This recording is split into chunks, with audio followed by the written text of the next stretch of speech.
Hi, my name is Emma Sporlitter, and today we're going to be doing a really cool science experiment using just water and food coloring. It's called Heat Energy on the Move, and we're going to be seeing how heat affects the way things moved, even when we can't see the heat itself. First, let's begin by discussing what heat is. Have you ever touched a metal spoon in hot soup and noticed it gets really hot? Or walked barefoot on hot pavement in the summer? That's heat at work. Heat is actually a form of energy. It's the energy that moves something from something warmer to something cooler. Everything is made of tiny particles called atoms and molecules, and when something is hot, those particles move really fast.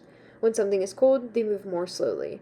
So when something hot touches something cold, like a hot spoon in cold water, the fast-moving particles in the spoon bump into the slower ones and the water and make the water warmer. That's how heat moves, and it's called heat transfer. There are three main ways heat moves: conduction, convection, and radiation. Conduction is when heat moves through things touching, like when you touch something hot. Radiation is when heat moves through waves, like the warmth from the sun.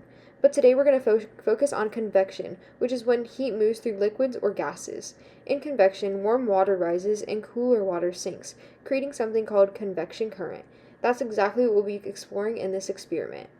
We're going to use hot and cold water and some food coloring to actually see heat moving. Watch closely. When we drop food coloring into the water, it will move differently in hot and cold water, and that's heat in action. For today's experiment, you're going to be needing 2 plastic cups, preferably clear, so you can see the effects that the food dye has on the water. You'll also need cold tap water, warm tap water, blue food coloring, and yellow food coloring. When collecting your warm tap water, be sure that this comes from the sink and it is not boiling water. You're going to begin the experiment by gathering your plastic cups, and then you're going to fill one of them 3/4 of the way with hot tap water and the other one 3/4 of the way with cold tap water. So I have my 2 cups here with this is my hot tap water and this is my cold tap water. So I have already let mine sit for 30 seconds, but you're gonna let them sit for 30 seconds so that the water can settle in the cups and there'll be nothing on the surface. Now we're gonna do the experiment. We're gonna use the droppers. We have blue food coloring and yellow food coloring. And we're going to add 1 drop of each to each of the cups. So in the hot water cup, we're gonna add 1 drop of blue and 1 drop of yellow. And in the cold water cup, we're gonna add 1 drop of blue and 1 drop of yellow. And then we're gonna see how each temperature of the water affects the energy. All right, so now we can begin adding the food dye to each. And then when we add the food dye, we are not gonna stir, we're not gonna touch the cups, we're just gonna let the energy do its thing.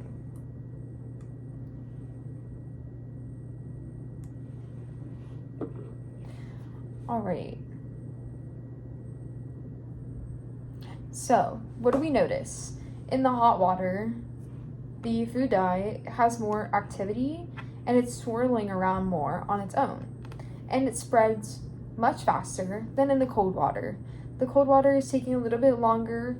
The food dye is still moving around, but it's not as obvious as fast as in the hot water. So why does this happen? It's all because of heat energy. In the hot water, the molecules are moving faster, so they're bumping into the food coloring and pushing it around. That's why it's spreading out so quickly. In the cold water, the molecules are moving slow. They don't bump the food coloring as much, so the color kind of sits there more than in the hot water. Now that we've seen the food coloring move differently in the hot and cold water, let's talk about why that happened. This is called convection. It's how heat moves through liquids like water. When water gets warm, the molecules start moving faster and rise to the top because warm water is lighter. At the same time, the cooler, heavier water sinks to the bottom. This movement creates a cycle called a convection current, which helps spread the heat throughout the water. In our experiment, the food coloring in the hot water spread quickly because the warm water was moving and carrying the color with it. But in the cold water, the molecules were moving slowly, so the color hardly spread. That's convection in action. Heat energy moving and causing the liquid to move, which is really cool to watch. You can see this in real life too. When you boil water for pasta and the bubbles rise, that's convection. Or when the sun warms the ocean and it causes water currents. Even warm air rising in your house is convection too. Let's do a quick review. What made the food coloring mix faster in hot water? Was it A, heat conditions, B, heat energy, or C, heat molecules?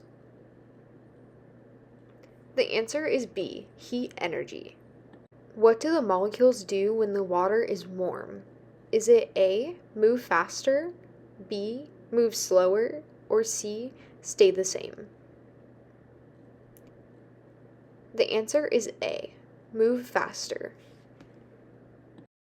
What kind of heat movement did we see in this experiment? A, radiation, B, conduction, C, convection. Today we saw convection.